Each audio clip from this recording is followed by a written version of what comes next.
Hello mga meses! At dahil nga mga meses ko nga holiday, wala nga pasok nga si Daddy Ben, kaya nga ito, syempre maglilinis na naman ng meses nyo. Syempre naisip ko na nga rin nga maglinis nga nitong puzzle, matabi syempre tuloy-tuloyin ko na nga ang paggagawa, maaga pa naman, tsaka panggabi pa naman ang pasok ko nga nito. Nakita ko na nga din nga si Daddy Ben nga na naglilinis nga ng bintana, sabi ko nga sa kanya, sige nga ituloy-tuloy na nga natin nga ang paglilinis. At syempre nga, ang gusto ko nga is maiba-iba naman nga yung ayos nga ng kortina, hindi pala, maiba-iba pala yung kulay, tsaka syempre maiba-iba din yung ayos na naman ng aming mga gamit. Alam mo naman, meses, napakarami nyo namang gamit. Kakaunti lang naman yung gamit yun. Ito naman na, ilang peraso lang. Mga meses ko, at least may gamit. Ito ang kulay nga na ganito ang kortina ko mga meses. Wala nga akong panglagay nga nito nga sa may TV. Pero nga ngayon, meron na nga akong nakita. Ito nga, ilalagay ko na nga din. Tignan nyo na lang yung kulay. Habang naglilinis nga ako sa part nga na to, makikita nyo nga dyan nga, naku po, ay ang mga chikiting gubats ay nagkakalat nga din nga dito sa may part nga sa may kabila. Kaya nga mangyayari nga nyan nga, double kill. Naglilinis na nga ako dito. Tapos mamaya, maglilinis din ako sa mga pinagkalatan nila. Kasi hindi naman nagliligpit yan kung hindi mo utusan. Pinabit ko na rin nga din nga yung kortina. At syempre nga, nilagay ko na lang nga din nga sa alambre. At yun lang din naman nga ang kaya ng budget. Wala naman tayong pambili ng curtain rod. At saka hindi bagay dito yung may mga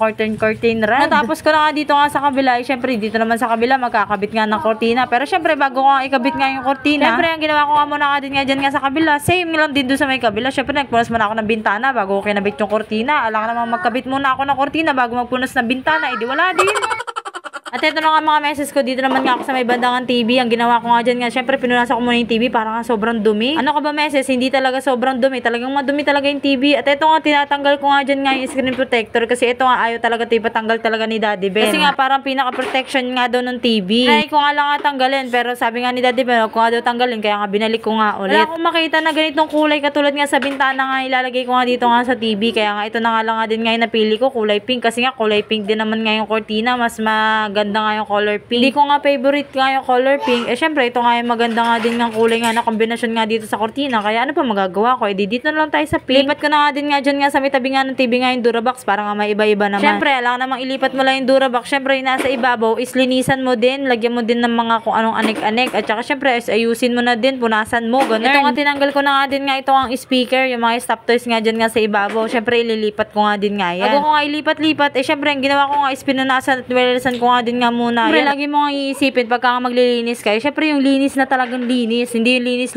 kung saan-saan lang, kung dyan-dyan lang, tabi-tabi lang. Kailangan pati yung mga kasulok-sulukan, islinisan mo na din, punasan mo. Itong tatatlo nga namin nga speaker, naku po, pinagpalit-palit ko nga lang nga. Pagka nga minsan nga, gusto ko nga din nga ito ang pag-iwahiwalay. Ganun din na nga ang ginagawa ko nga mga meses ko. Syempre inaayos ko na nga din nga yung mga stop toys nga din Hay, salamat. At natapos na nga din nga ako. Ay, meses, hindi ka pa tapos. Syempre, inasikaso ko nga din nga dito nga sa may bandang CR. At syempre, doon na nga din nga sa kusina. Abay, hindi pwedeng kailangan isa lang, dapat lahat. Gusto ko rin talaga kasi pagka nga naglilinis ako, syempre buo nga yung paglilinisan ko, hindi yung ipa-isa-isa. At syempre nga, nandyan nga si Daddy Ben, kaya mga chikiting gubats ko, hindi nyo nga makikita nga sa video nga sa time na yan, dahil nga pinalabas ko nga muna nga sila at naku po, maaalikabukan na naman nga sila Ate Zoe, tsaka Baby Ezekiel. Naku po, sigurado aasmahin na naman itong mga to. Mas maganda pa rin kasi talaga mga meses ko, maglilinis ka ng bahay, yung wala nga talaga mga chikiting gubats, para nga linis na linis talaga. Minsan nga mga meses ko, napapaisip na lang din talaga ako na iba talaga ako katulong dito sa bahay na ito.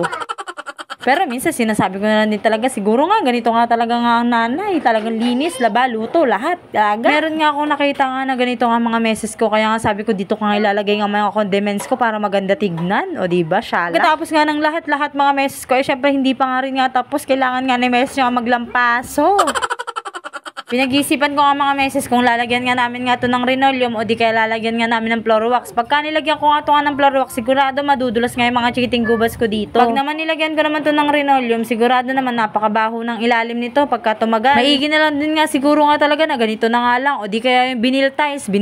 Naku po, napakamahal naman ng isang peraso nun, 29 pesos yata ang isa. Syempre sa katulad namin nangungupahan nga lang, ipapagandahin mo pa ba yung ganitong bahay? Syempre sayang din naman nga yung mabibili mo. Kaya nga syempre pinagtsatsagaan na nga lang din nga namin nga na ganito, pero pinag-iisipan nga din nga namin nga ni Daddy Ben kung ano yung maganda. Pero ayun nga, kakasabi niya nga lang syempre nangungupahan lang naman kami, kaya nga syempre okay na nga din nga yung ganito. Importante may bahay. Saka na tayo magpaganda ng bahay mga meses ko, pagka nga talagang sa atin na. Tsaka pagka yumaman na tayo sa pagbablog, yumaman. Heto na nga yung pinaka-last part nga na gagawin ko nga mga meses ko. Si Baby Eskil nga kasi, sabi niya nga is, Mami, tapos ka na ba? Ang bata nga ay napagod nga kakalaro nga mga meses. Kaya nga tignan nyo, nag-aantay na nga siya nga ilagay ko nga yung puzzle mat para nga makahiga-higa na nga siya. Sabi ko nga dyan nga kay Daddy Ben, tari ka nga, tulungan mo na nga ako para nga matapos na nga ito nga mga ginagawa ko nga din eh. At syempre magdidilim na nga din nga yun nga mga meses ko. Syempre kailangan is mahiga-higa nga muna ako at panggabi pa nga ang pasok ko. Kailangan ko nga kahit pa paano nga makapahinga. O siya mga meses ko, hanggang dito na lang muna. Oops, don't forget to follow my page para nga syempre lagi kang updated sa aking mga bagong mini vlogs. Aba naman meses, wag mo na di kalimutan nga mag-subscribe nga sa aking YouTube channel. Lalagay ko nga yun dyan sa may comment section. Syempre, wag mo na lang din kalimutan i-share. O siya mga meses ko, maraming salamat. Bye!